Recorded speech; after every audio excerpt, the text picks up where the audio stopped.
Airport पर सफाई करने वाला लड़का आज कैसे इतना बड़ा बिजनेसमैन बन गया? ये सवाल तो हर वो शख्स पूछता है जो आमिर कुतुब को अच्छे से नहीं जानता, और जो लोग उन्हें अच्छे से जानते हैं उन लोगों को तो इस बात का अंदाजा हमेशा से ही था कि वो जरूर कुछ बड़ा और अच्छा करेंगे। आमिर कुतुब उत्तर प्रदेश में ही पले बड़े हैं और यहीं से इन्होंने अपनी शुरुआती शिक्षा और ग्रेजुएशन की पढ़ाई पूरी की है। जब ग्रेजुएशन पूरा हुआ तो सोचा कि MBA करना है। आमिर सामान्य परिवार से ही आते हैं, पर फिर भी उन्होंने फैसला लिया कि वो ऑस्ट्रेलिया से MBA करेंगे और फिर वो ऑस्ट्रेलिया चले गए MBA करने के लिए। आमिर ने अलीगढ़ मुस्लिम यूनिवर्सिटी से अपना स्नातक मैकेनिकल इंजीनियरिंग से पूरा किया। जब वो ऑस्ट्रेलिया गए तो अमूमन जो ज्यादातर बाहर से आए हुए बच्चे करते हैं, उन्होंने भी पार्ट टाइम जॉब करने के बारे में सोचा, पर जब उन्होंने अप्लाई करना शुरू किया तो शुरुआत में उन्हें हर जगह से रिजेक्शन ही मिला। आमिर को लगा कि अगर कुछ दिन इंतजार कर लेते हैं तो हो सकता है कि कहीं से एप्लीकेशन एक्सेप्ट हो जाए, पर ऐसा कुछ नहीं हुआ। उन्होंने करीब 300 जगह आवेदन किया, लेकिन उन्हें हर जगह से रिजेक्शन ही मिला और अब ऑस्ट्रेलिया में खर्चा चलाने के लिए जरूरी हो गया था कि वो पार्ट टाइम जॉब करे। आखिरकार एवलॉन हवाई अड्डे पर उन्हें सफाई कर्मी का काम मिल गया और यहीं से शुरू हुई आमिर की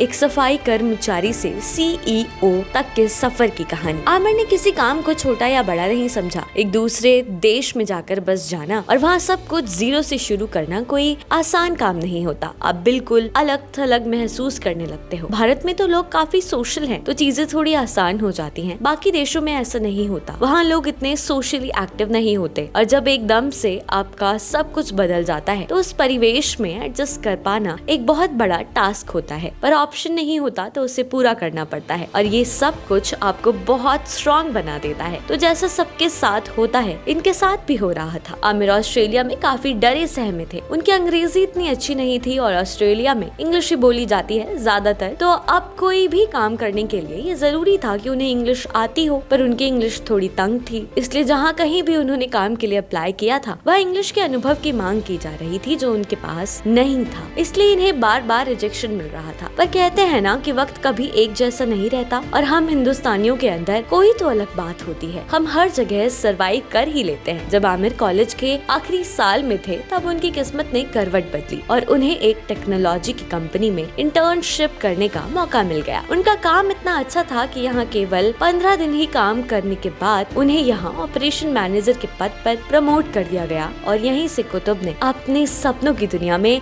पहला कदम रखा। ऑपरेशन मैनेजर के पद पर उन्होंने पूरे 2 साल काम किया और उसके बाद उन्हें कंपनी का इंटरिम जनरल मैनेजर बना दिया गया। अब वो कंपनी का रेवेन्यू बढ़ाने के लिए काम कर रहे थे। एक बार वो ट्रेन में सफर कर रहे थे तो उनकी मुलाकात एक उद्योगपति से हुई और उनसे बात करते करते उन्हें ऐप बनाने का एक आइडिया आया। इस ऐप के जरिए कंपनियों को पैसा बचाने में मदद की जानी थी। उन्होंने इसी आइडिया के साथ एंटरप्राइज मंकी की शुरुआत की। उन्होंने केवल $2000 में ये काम शुरू किया था। कुतुब की लिंक्डइन प्रोफाइल के अनुसार उनकी कंपनी टेक्नोलॉजी के जरिए बिजनेस प्रोसेस को ऑप्टिमाइज और ऑटोमेटिक कर कंपनियों का पैसा और समय बचाती है। इसके साथ ही उनकी कंपनी दूसरे फर्म्स की ऑनलाइन ब्रांडिंग और मार्केटिंग करके उनका रेवेन्यू बढ़ाने में मदद करती है। एंटरप्राइज मंकी के पास 4 देशों में करीब 100 कर्मचारी हैं। आज उनके बिजनेस का टर्नओवर 10 करोड़ सालाना है, जो बहुत अच्छी बात है। आमिर के माँ बाप आमिर पर बहुत गर्व महसूस करते हैं। आमिर ने यहाँ तक पहुँचने के लिए काफी मेहनत की है। एक वक्त था जब आमिर पूरी तरह से टूट गए थे और बिल्कुल अकेले हो गए थे। उन्हें कुछ भी समझ नहीं आ रहा था कि वो क्या करेंगे और क्या वो कुछ कर भी पाएंगे, पर फिर भी उन्होंने हार नहीं मानी। आमिर को लगने लगा था कि जब यहाँ इंग्लिश की वजह से पार्ट टाइम जॉब नहीं मिल पा रही है तो कोर्स खत्म होने के बाद उन्हें कोई कंपनी जॉब देगी भी या नहीं। उन्हें ऐसा लगता जरूर था, पर उनका फोकस हमेशा अपने काम पर रहता था और शायद यही वजह है कि आज उनके बिजनेस का टर्नओवर इतना ज्यादा है। यूथ आइकन ऑफ इंडिया में आज के लिए बस इतना ही। ऐसे ही और कहानियों को जानने के लिए देखते रहिए यूथ आइकन ऑफ इंडिया। आपको हमारी आज की कहानी कैसी लगी यह हमें कमेंट करके जरूर बताइएगा।